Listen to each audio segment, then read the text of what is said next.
Welcome to Walks with Ted. Join me on my travels as I take a different look at interesting places.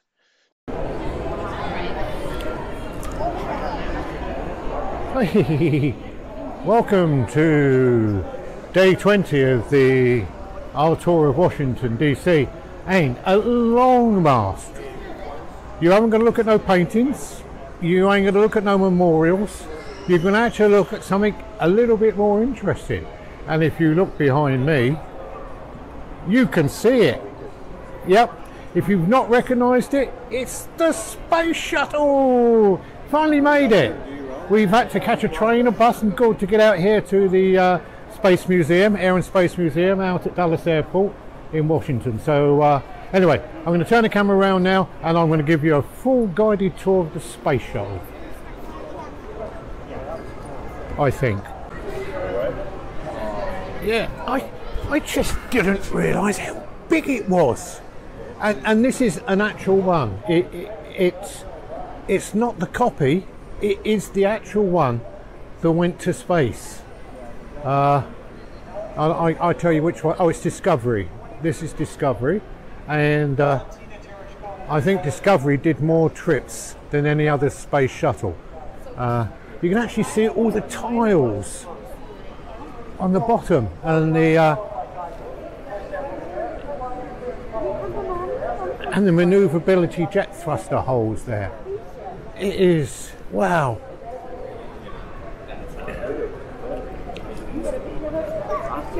They couldn't use the same one, but we can use that.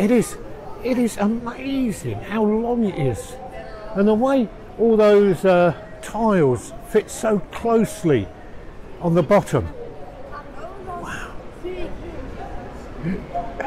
It's a bit burnt now. Oh, I didn't realise that the actual top of the space shuttle is covered with bits as well. Look at this. And it's got its own wheels because it landed. It did land on the runway, didn't it?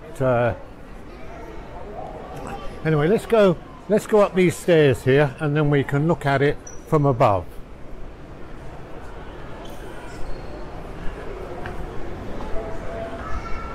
Wow, this is a whole hall in the aerospace dedicated to aerospace.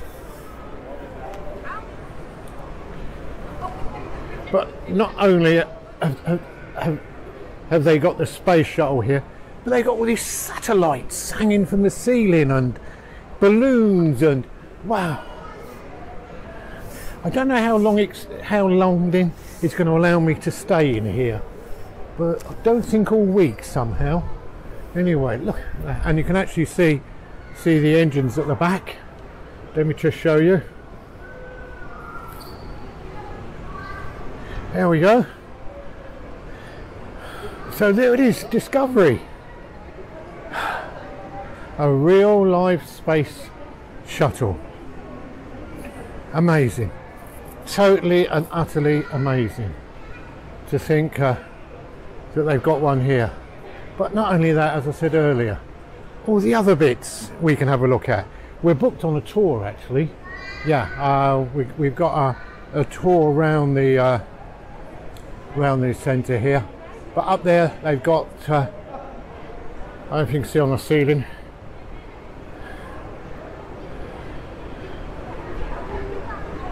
they've got one of the telescopes, and over here there's well, it's just so much to see, all different satellites and things and bits.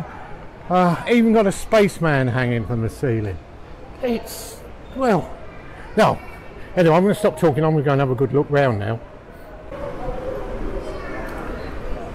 Boy, we're just standing at the back now of the space shuttle Discovery, and as you can see the three main engines there. But I didn't realise that in fact there was actually two engines above that, plus thrusters and thingy-jibs above that.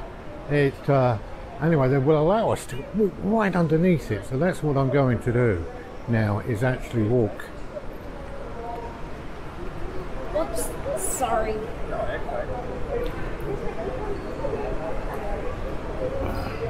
Walk underneath the and I'm actually standing directly under the heat shield of the shuttle. It is, wow, just, and we sent this thing all the way up. Well, and these hilt shields, there's just hundreds and they're all fitted so perfectly. I bet they had some Italian lay these tiles, because the Italians are the best at tile laying, aren't they? So I bet they did it. I bet the Italians did it, yeah. Look at that. Yeah.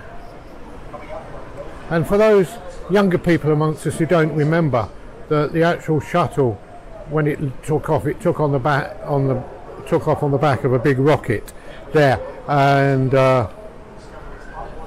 there was, as you can see, this is the shuttle here, the big orange thing in the middle.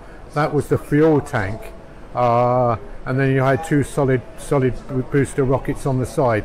They detached, and then the rocket carried on, taking the fuel. Wow, yeah, it's just amazing, the whole thing. You know.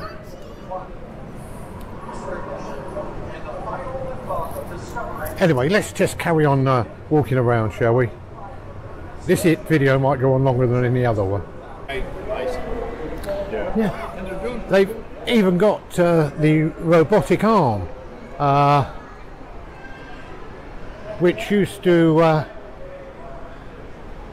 launch the satellites from inside the cargo bay of the shuttle, because the shuttle had loads of doors on the top, and they would open up, which gave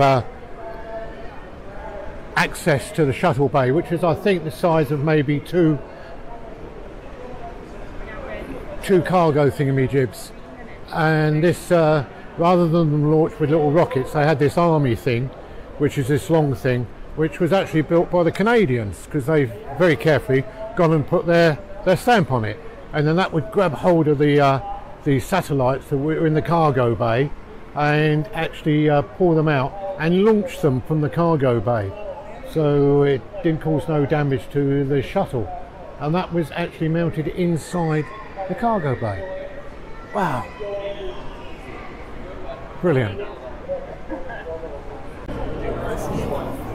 Well, we're back into the main hall now, and we're just going to have a look around the Blackbird, that spy plane that they used in the, I think, 80s and 90s, flying over Russia. It used to stay up apparently in the air for 2 days, 48 hours, but it flew so high it couldn't be detected, and because of its shape and its size, radar couldn't spot it.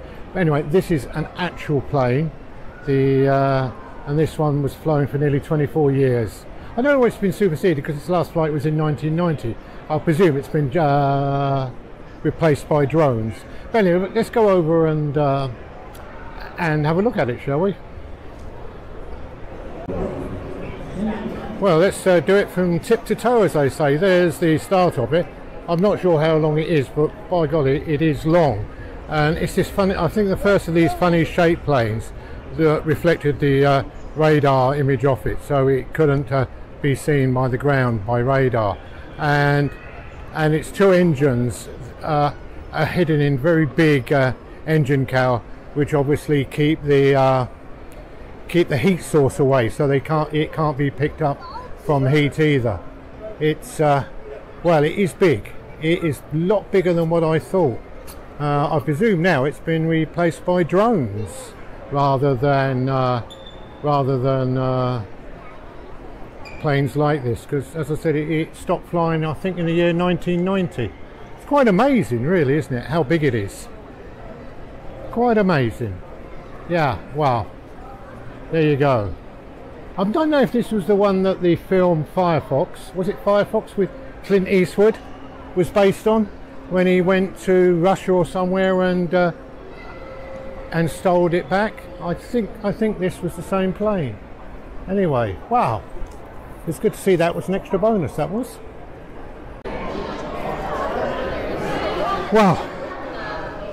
That's 3 hours spent looking at aeroplanes. And I've just said to Lynn, can I go round and look again? And she said, no, it's time to go. Ah, but never mind. I thoroughly enjoyed myself. Did you hear that? She's spaced out. She doesn't want to go round again. No, I can't understand the reason why. We went round. We saw the pandas 7 times. Yeah, yeah.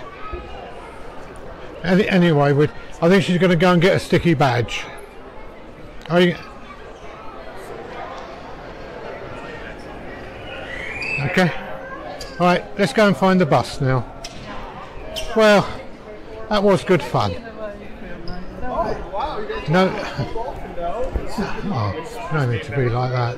I'm not sure how often the buses come, but we're now going to get a bus back to the railway station, and then we go to a metro station to get to the back to Washington. So there you go. We've had a cracking time. Just got to wait for the bus. That's all. Don't know how long it takes. But we'll find out in a minute.